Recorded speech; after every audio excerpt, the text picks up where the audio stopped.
तार के सबसे पुराने ईश ग्रंथ ऋग्वेद के मंडल 1 सूक्त 7 का 10वां मंत्र है, इंद्रम वो विश्व तस्परि हवा महे जनेभ्या अस्माकम अस्तु केवलः।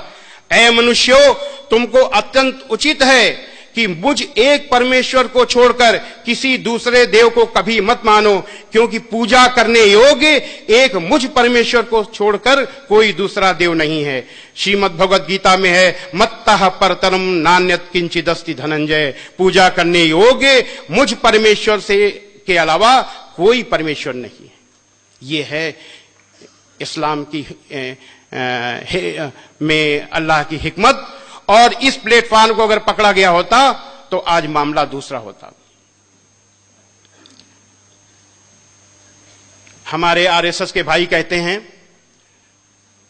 विश्व हिंदू परिषद के लोग भी कहते हैं कि इस देश में रहने वाला हर व्यक्ति, हर इंसान हिंदू है, लेकिन इसकी कोई दलील नहीं है। यह भी अटकलबाजी है, मनमानी अटकलबाजी है, जो चाहा सो बोल दिया। क्या दलील है इसकी भाई कि इस देश में रहने वाला हर व्यक्ति हिंदू है? लेकिन इस बात की दलील है कि एक ईश्वर की पूजा करने वाला हर हिंदू मुसलमान है।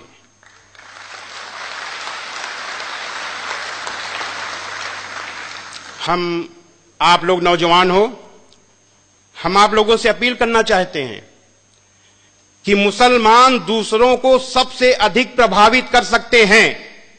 कब? जब वो बुराइयों को न देखें और अपनी अच्छाइयों को बताएं और खुद अमल में भी लाएं। क्या बताएं? क्या बताएं? बताएं कि इस्लाम गुस्सा करने का मजहब नहीं है, इस्लाम लड़ाई करने का मजहब नहीं है, इस्लाम जबरदस्ती करने का मजहब नहीं है, इस्लाम बदला लेने का मजहब नहीं है, इस्लाम शांति का मजहब है, दया का मजहब है, माफी का मजहब है। इस्लाम दिल जीतने का मजहब है। इस्लाम में बुराई का बदला बुराई नहीं, भलाई है, क्योंकि इस्लाम कुरान का मजहब है। हजरत मोहम्मद सल्लल्लाहु अलैहि वसल्लम पर कुरान उतरी, उतरने के बाद आपके दिल में उतर गई, दिल से उतरने के बाद आपके कर्मों में उतर गई। कुरान की एक एक अच्छाई हजरत मोहम्मद सल्लल्लाहु अलैहि वसल्लम की अच्छाई बन गई। आपने अपने पूरे जीवन में अपने विरोधी के लिए भी बद्दुआ नहीं की, अपने दुश्मन से भी बदला नहीं लिया। जरा ध्यान दीजिए, हजरत मोहम्मद सल्लल्लाहु अलैहि वसल्लम ने उस व्यक्ति से भी बदला नहीं लिया जिसने आपकी प्यारी बेटी को ऊंट से गिराकर मारने की कोशिश की। उन अबू सुफियान से भी बदला नहीं लिया जिन्होंने आपके खिलाफ हर लड़ाई में आपके दुश्मनों का नेतृत्व किया। उहद की लड़ाई में जिसमें आपके बहुत से अनुयायी, बड़े बड़े अनुयायी शहीद हुए, आप खुद बुरी तरह घायल हुए, उस लड़ाई में भी नेतृत्व कर रहे थे अबू सुफियान। ऐसे अबू सुफियान को फतेह मक्का के दिन आपने न केवल माफ किया बल्कि ऐलान किया कि अबू सुफियान को माफी, और जो अबू सुफियान के घर में दाखिल हो जाए उसे भी माफी, जो मस्जिद में दाखिल हो जाए उसे माफी, और जो अपने घर के दरवाजे बंद कर ले उसे भी माफी। यानी किसी न किसी बहाने सबको माफी। क्यों? क्योंकि अल्लाह का हुक्म था।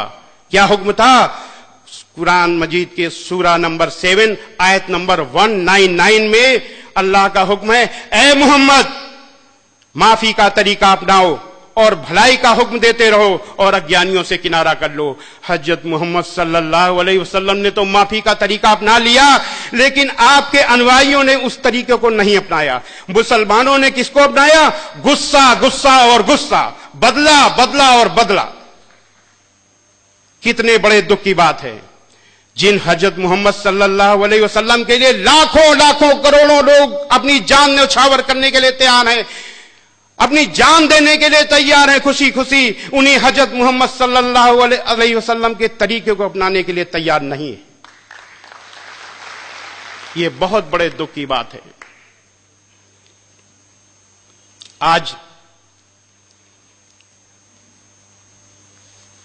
अपने को हजरत मोहम्मद सल्लल्लाहु अलैहि वसल्लम का अनुयायी कहने वाले लोग जगह जगह निर्दोषों पर, औरतों पर, बच्चों पर हमले कर रहे हैं। कितने दुख की बात है। और कह क्या रहे हैं? हम मुसलमानों पर हुए जुल्म का बदला ले रहे हैं। क्या हजरत मोहम्मद सल्लल्लाहु अलैहि वसल्लम ने बदला लिया था? अभी हमने बताया। आपने कभी भी बुराई का बदला बुराई से नहीं दिया। आपने बुराई का बदला अच्छाई से दिया। यहां पर मुझे एक बुढ़िया माई की कहानी याद आ रही है। एक बुढ़िया माई उस रास्ते पर रहती थी जिस रास्ते पर आप से रोज निकलते थे। वो गैर मुस्लिम थी, आपसे इतना चिढ़ती थी कि आप जब निकले आपके ऊपर कूड़ा फेंक दे। एक दिन आप निकले, कूड़ा नहीं गिरा, दूसरे दिन कूड़ा नहीं गिरा, तीसरे दिन कूड़ा नहीं गिरा। हजरत मोहम्मद सल्लल्लाहु अलैहि वसल्लम ने सोचा कि कहीं बुढ़िया माई बीमार तो नहीं हो गई। आप ऊपर चढ़ के गए, आपने आवाज दी, माई माई। बुढ़िया माई ने आवाज दिया, कौन? आपने कहा, मैं मोहम्मद। इतना सुनना था, बुढ़िया माई बहुत जो नाराज हो गई। अरे मोहम्मद कैसे आए? आपने बड़ी विनम्रता से कहा, माई आपने मेरे ऊपर 3 दिन से कूड़ा नहीं फेंका। मैंने सोचा कहीं आप बीमार तो नहीं हो गई, इसलिए मैं आपको देखने चला आया। इतना सुनना था कि बुढ़िया माई बड़ी जोर जोर से रोने लगी और कहने लगी, ऐ मोहम्मद आप कितने अच्छे हो, मैं कितनी बुरी हूं। मैं आपके ऊपर रोज कूड़ा फेंकती थी और आप मेरा हाल लेने आए हो और आखिरी वक्त आपकी अनुयायी बन गई। ऐसे थे हजरत मोहम्मद सल्लल्लाहु अलैहि वसल्लम। ऐसा है इस्लाम, ऐसी यही है कुरान। मैंने क्या बताया कि एक एक कुरान की एक एक अच्छाई हजरत मोहम्मद सल्लल्लाहु अलैहि वसल्लम की अच्छाई बन गई। जो भी आपका काम होता था वो कुरान के अनुसार होता था। तो अब हम अंत में निचोड़ में आते हैं कि हजरत मोहम्मद सल्लल्लाहु अलैहि वसल्लम का यही इस्लाम दुनिया का नेतृत्व कर सकता है।